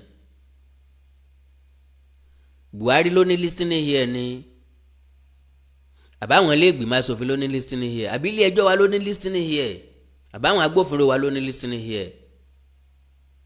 Gbogbo wọn máa róòótọ́ ọ̀rọ̀ ńlẹ̀ wọ́n dẹ̀ gba ọ̀nà rọ́ lọ. Ta ló ládájọ́ tẹ̀ gbẹ́jọ́ lọ wájú ẹ̀ kì í ṣe gọ́ọ̀mẹ̀ntì tí ń bẹ lóde ni and you people have no case as far as I'm concerned èmi gan tí mo jára yín mọ̀ pé ẹ̀ ní case látijọ́ tán ìgbà tán sọ pé gbé gọ́ọ̀mẹ̀ntì lọ́lé ẹjọ́ I was just laughing. Mo gbọ́ tí lọ́ọ̀yà náà ń sọ̀rọ̀ pé àwọn olùpẹ̀jọ́ àwọn olùjẹ́jọ́ àwọn ò wá sí kóòtù mo kàn rẹ́rìn pé wẹ́ iṣẹ́ agbẹjọ́rò níná àtẹjọ́ tèèyàn máa win àlítẹ́lẹ̀ tèèyàn lè win láéláé lọ́ọ̀yà máa sọ fún ẹ pé wà á win á máa sọ fún pé ó ní case kí lẹ sọ bó ṣẹlẹ̀ náà kò kó mọ̀ selection ní Ọ̀ṣun àtèkìtì you have a good case you have a good case because bó bá sọ fún pé ẹ̀ ní case ọlọ́mọdé àrẹ́jọ́ sádùá àti lọ́ọ̀yà lè gbani. Yorùbá fẹ́ràn ẹ̀tàn ẹ̀ tí bá ti ń sòótọ́ ọ̀rọ̀ àkórìíra wọn. Gbogbo nǹkan tí mò ń sọ fún yín from A to Z òótọ́ ni ṣùgbọ́n máa ń korò yín máa ń gòyàn bíi sọ́sọ́ ni. Bóyá lànà Oòduà o tàbí Professor Banji Akíntóyè o kò sí nǹkan tó kẹ́ ní one of them nípa election Èkìtì àti tọ̀sùn. Ẹ wà helpless láti stop ẹ̀ INEC lè máa dá dúró ni àbáwọn tó fẹ́ dìbò lè máa stop how could you stop them?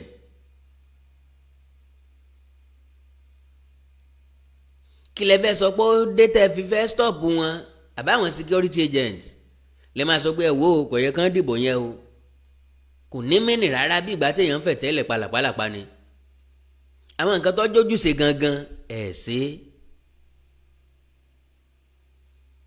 Tá a bá fẹ́ rọ́nà lọ lórí ọ̀rọ̀ Yorùbá nation gbogbo ẹgbẹ́ tí ń sọ̀rọ̀ nípa Yorùbá nation pátápátá ẹ pa wọ́n pọ̀ sọ́nà kan ẹ jọ ṣiṣẹ́ papọ̀. Àwọn ilé gbé báyìí àwọn ilé gbé báyìí àwọn kan ń gbé òkè àwọn kan ń fa wálẹ̀ níbí lọ mo ti sọ bẹ́ẹ̀ sẹ́yìn. Ìjọ́ kan mo jáde tí mo sọ fún pé Yorùbá nation is as good as dead but àwọn èèyàn ní kí n má sọ bẹ́ẹ̀ mọ́ because àárín ọ̀nà tọ́tọ́ tá a fi lè rí Yorùbá nation gbà ntẹ́nìkan sẹ́ǹdì sí mi lánàá àbíjẹta ni pé wọ́n ní United Nations ti fọwọ́ sí pànípẹ́ gba Yorùbá nation. Mo ní ṣé ìwọ náà gọ̀ ni ìwọ náà kúrò ńlá káyè United Nations ni ó fọwọ́ sí. Nàìjíríà tẹ́ ti fẹ́ kó nǹkan sẹ́kàn déédéé rìn kó ń bẹ̀ ni kò ní sílànà tẹ́ máa gbà kò ní sẹ́ńtì ọ̀fọwọ́ sí. ìgbà tí Nàìjíríà fẹ́ kó lábẹ́ òyìnbó ṣé wọ́n kàn déédéé rìn jáde kó lábẹ́ òyìnbó ni kìsìpá kọ́kọ́ grant wọn ní independence kìsìpá ẹ̀sẹ̀ wọ́n wá celebrate Independence Day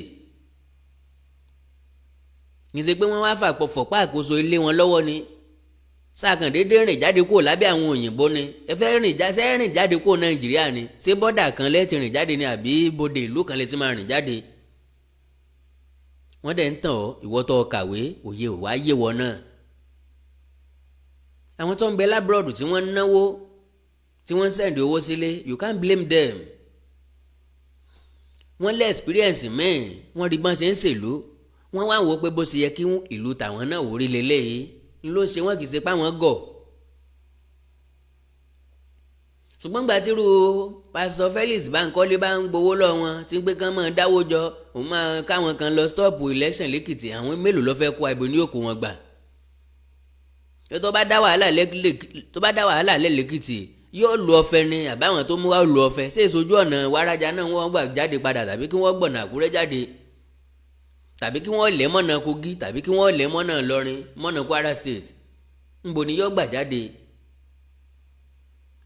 Sọmọ ìpínlẹ̀ Èkìtì dáadáa só lè rìn ìlú bí onílù kí ló dé táwọn èèyàn ń tàn wá kí ló dé tá à ń tanra wa wọ́ọ̀rì ẹ má jẹ́ kí n làágùn jù ẹ má jẹ́ n làágùn jù so ẹ̀yin tẹ́ wà lábúrọ̀d ẹ má sẹ́ndì owó sí anybody mọ́ Nàìjíríà ẹ jẹ́ kó níyàwó máa mú òkun nù ìyá rẹ̀ lọ ìyá yẹn ò tí ì pa wọn lórí ìbáwọn náà gba 5,000 tán tó ń jó I don't collect 5,000 naira I don't collect my money I don't collect my money.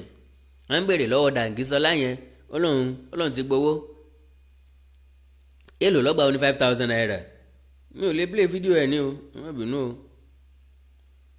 me cannot play the video bẹ̀rẹ̀ gbọ́ voice yẹn. nínú ọṣẹ ìdìbò tó ń sinmi èló lẹgbà 5,000 5,000 lẹgbà. Fún mi bọ́ ní àwọn fún àlẹ́ pátá. Mo bọ́ Yorùbá. Ẹ dúró 5,000 lẹ́gbàá. Wọ́n ẹ̀ tí ì fún lówó báyìí. Wọ́n ò tí ì fún lówó wọn ní kán lọ dì í tó bá ti dì í tán ó tún dárúkọ ọ̀nàrẹ́bù tó lóun fẹ́ tó fẹ́ fún wọn lówó ẹni ẹlẹ́ni ó ti na pápá bora pé wọ́ ó tú mi láṣìírí lójú gbangba ṣíṣì ò ní gbà mọ́ kàn fi bò sófò ni ẹni ẹlẹ́ni ó ti kó fẹ́ lòmí ẹ bá ń pè fún wọn olórí burúkú ọmọ ó ti bá tarí ẹ̀jẹ̀ láì ṣe tèmi ẹ má jẹ́ káwọn ọlọ́pàá máa fojú sọ mi káàkiri meanwhile àwọn security agents support gọ́ọ̀mẹ̀ntì ń bẹ lóde àwọn ló encourage system yẹn àwọn ló jẹ́ káwọn èèyàn láǹfààní àti máa tàbò ràbò lójú gbangba because ká ní àwọn agbófinró wá ṣiṣẹ́ tó yẹ kán ṣe ni meanwhile nǹkan ti bọ́ sáwọn agbófinró náà lápò àwọn ẹni ẹlẹ́ni bí a bá ti ṣe náà láti jẹ́ ojú ò lè fẹ́rù ẹ̀ kù so bí wọ́n bá ń ṣèrú ìbò gan àwọn èèyàn mọ̀ wòran ni àwọn politician máa ń ṣiṣẹ́ wọn dọ́dọ̀ àwọn INEC yes wọ́n máa ń ṣiṣẹ́ wọn dọ́dọ̀ àwọn INEC èmi kọ́ ni màá tún yẹn fún yín lónìí ilé tí mo ṣe ń àyín ti tó jẹ́ kí n máa lọ ògo ni fún Ọlọ́run tó bá bẹ̀rẹ̀ láyọ̀ àtàláfíà bíi sáadé Ọlọ́run ọba nìkan náà lọ́mọ ṣẹ́ gbàgbé Awikonko broadcasting tutorial níbi tí a ti ní ká máa dára wa lẹ́kọ̀ọ́ ìyẹn àwa tá a bá ní ẹ̀bùn nínú ọpọlọ tá a sì fẹ́ di ìlúmọ̀ọ́ká àti gbajúgbajà sọ̀rọ̀sọ̀rọ̀ àti pèdèpèdè orí rédíò àti tẹlifíṣàn ìdí tí mo fi ṣe bẹ́ẹ̀ ni wípé tẹ́ bá lọ sáwọn ibi tán ti ń ṣe mass communication tẹ́ bá di ibi tán ti ń kọ́ broadcasting ẹ máa rí i pé theory nìkan ni wọ́n sábà máa ń kọ́ wọn kò sí enough equipment láti ṣàlàyé fún wa majority àwọn tí ń kọ́ wọn practice iṣẹ́ ọ̀hún rí so wọ́n lè sọ nípa theory wọ́n lè sọ nípa practical dáadáa ọ̀pọ̀lọpọ̀ àwọn tó jẹ́ professor ní mass communication ẹ gbé máìkì lẹ̀ kàn dúró síbẹ̀ ẹ gbé máìkì lẹ̀ fún mi ẹ gbé máìkì lẹ̀ fún wọn tí àbá ní para wa láyò kò ń ṣe tẹnu dídàn kì í ṣe tètè bọ́ọ̀lì Ọlọ́run fún wa ọ̀tọ̀ lẹ́bùn ọ̀tọ̀ ní ta kànú ìwé ọ̀tọ̀ ní practical ọ̀tọ̀ ní theory so majority àwọn tí wọ́n ṣe mass com yìí ọ̀pọ̀ nínú wọn kì í fi gbogbo ara gbọ́ Yorùbá dandan ibi tí mo bẹ́ẹ̀sì tọ̀dọ̀ mi lé lórí jù nìyẹn ni pé like 90 practical, just 10% theory. Àwọn tips, àwọn nǹkan tí wọ́n nílò ní broadcasting, àwọn nǹkan tó lè ràn wọ́n lọ́wọ́ náà ló máa jẹ́ theory ibẹ̀. Ṣùgbọ́n eléyìí tó kù wọ́n máa practicalize ẹ̀ and dem are good. Wọ́n ó dà ṣáká, á láǹfààní láti lè recommend wọn sí rédíò tàbí television station tí wọ́n bá ti fẹ́ iṣẹ́ orí ọ̀fẹ́ ni, because tá a bá sọ̀rọ̀ nípa ètò orí rédíò a fẹ́ jẹ́ wípé ìpínlẹ̀ Èkìtì àti ìpínlẹ̀ Kwara nìkan náà ni mi ò tí ì sọ̀rọ̀ lórí rédíò wọn. Ìpínlẹ̀ Èkó ni, ìpínlẹ̀ Ògùn ni, ìpínlẹ̀ Ọ̀yọ́ ni, ìpínlẹ̀ Ọ̀ṣun ni, ìpínlẹ̀ Oǹdó ni, kò síbi tí mi ò tí ì sọ̀rọ̀ lórí rédíò ń bẹ̀. So àwọn experience yìí ó ní ibi tó ti wúlò, ibi tó ti wúlò náà ni pé tó o bá lẹ́bùn nínú ọpọlọ tó sì fẹ́ fi ẹ̀bùn ọ̀hún tó fẹ́ kọ́ hàn dé, tó fẹ́ falẹ̀ mọ́, tó sì ń wò wípé ibo ni mo ti lè ní ìmọ̀ kún ìmọ̀ nínú ọ̀rọ̀ sísọ orí rédíò àti tẹlifíṣàn nínú èdè pípé, ìwọ náà lè darapọ̀ mọ́ wa ní Awikonko Broadcasting Tutorial. Awikonko Broadcasting Tutorial a ní permanent classroom and both audio and visual studio méjèèjì ló wà nílẹ̀ with enough equipment tí wọ́n fi ń gbóhùnsáfẹ́fẹ́ ní ti rédíò ni o, ní ti tẹlifíṣàn ni o, ọ̀nbẹ ńlẹ̀. Bákan náà ni ilé gbígbé wà fáwọn tí wọ́n wá látọ̀nà jíjìn, especially gbogbo àwọn tó máa wá náà ló máa wá látọ̀nà jíjìn. Ọ̀gbọ́n sọ pé kálíkò lẹ́gbẹ́ sí ni, kánìbàdàn lẹ́gbẹ́ sí ni, kálíkò la gbé sí, táwọn èèyàn sì ń bẹ lẹ́kọ̀ọ́ ń bẹ, ẹni tí ò ní wá ò ní wá, ẹni tí ò wúlò fún kò ní wúlò fún. Àwọn èèyàn lọ sí University of Nsukka, àwọn èèyàn ń tèkó lọ sí University of Zaria, àmọ́ èèyàn ló wá láti Kaduna tó jẹ́ pé wọ́n wà lóyèyù, àmọ́ èèyàn ló wá láti Abuja tó jẹ́ pé Ọbáfẹ́mi Awólọ́wọ̀ University òun náà ni wọ́n wà. Ẹ̀kọ́ tí èèyàn fẹ́ kọ́, ìmọ̀ tí èèyàn fẹ́ mọ̀ ibikíbi tó bá wà lèèyàn máa wà lọ. Ọ̀nà tó lọ sí ọ̀run rere orí tóóró, èyí tó lọ sọ́run àpáàdì orí fẹ̀ǹfẹ̀, eléyìí tó bá wù kálukú náà ní kójú sí mbẹ̀. Wàhálà àti ìdààmú ò ní dé báyìí, mò ń bọ̀ wá. Awikonko Broadcasting Tutorial, we are Citadel of Learning. Tó bá fẹ́ kọ́ bá ṣe ń gbóhùn sáfẹ́fẹ́, production, presentation, technical and marketing. Awikonko Broadcasting Tutorial, Ilé-Ifẹ̀ ìpínlẹ̀ Ọ̀ṣun ló wà o.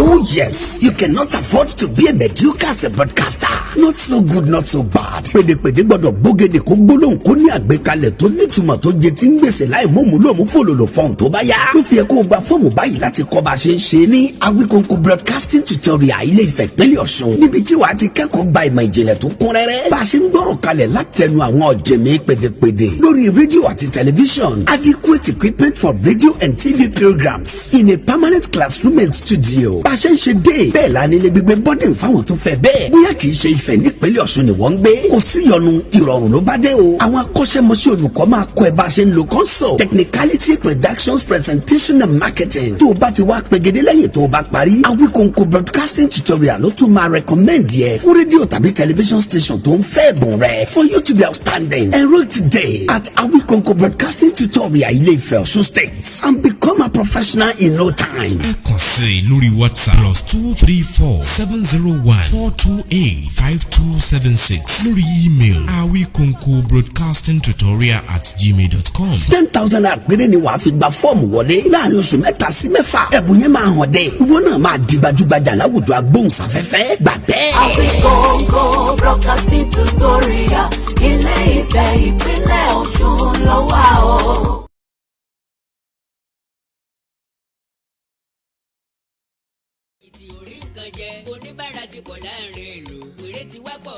Wẹ́ẹ̀ gẹ́gẹ́ bí mo ṣe sọ, ilégbèé ń bẹ fáwọn tó wá látọ̀nà jíjìn réré, ìyẹn boarding facilities. ẹ̀yin olórí wa sójú òtí yín ni ẹ wọ pa àwọn ọmọdé wọn rìn kiri wọn ò rówó ràn wọn lọ sílé ìwé àwọn ọmọ tí yín bẹ nílùú òyìnbó. bẹ́ẹ̀ bá fẹ́ darapọ̀ mọ́ wẹ̀ já sọ̀rọ̀ lórí WhatsApp +234 904 851 9362 +234 904 851 9362. ìjọba ẹ ò dẹ. ẹ láìkì kẹ́ fọ́lọ̀ péjì mi lórí Facebook Àkàndọ̀rọ̀ Awikonko, ẹ subscribe sí YouTube channel mi Awikonko TV, Awikonko TV, Awikonko TV. èdè àti àṣà Yorùbá ò ní wọmi, orílẹ̀-èdè Yorùbá ò ní dàrú, ìlú ẹnìkọ̀ọ̀kan wa yóò tòrò mẹ́nẹ̀mẹ́nẹ̀ àjù wa ṣe o. ẹ̀rù Ọlọ́run kẹyẹ parọ́ fọmọ Nàìjíríà mọ́ tẹ́jọ́ bá ń gbé 30 mílíọ̀nù mẹ́ tádìyẹ ń gbé 30 mílíọ̀nù mẹ́ tínà kì í gbé 30 mílíọ̀nù mẹ́ tọmọ èèyàn ò dẹ̀rọ owó mọ́ gàrí ìlú àgbàjẹ́ mo fẹ́ kẹrẹ́ tí o pé Nàìjà ti fẹ́ pín sí ọ̀nà 3 ẹ bá má fi wọ̀ mí àti Nàìjíríà ká o ìjọba kí ló dé. ebi ń pọ̀ mọ́ Nàìjíríà o ìyà ń jọba Nàìjíríà. ẹ̀rọ̀nù kó tó lọ́pẹ̀ ìfún wọn.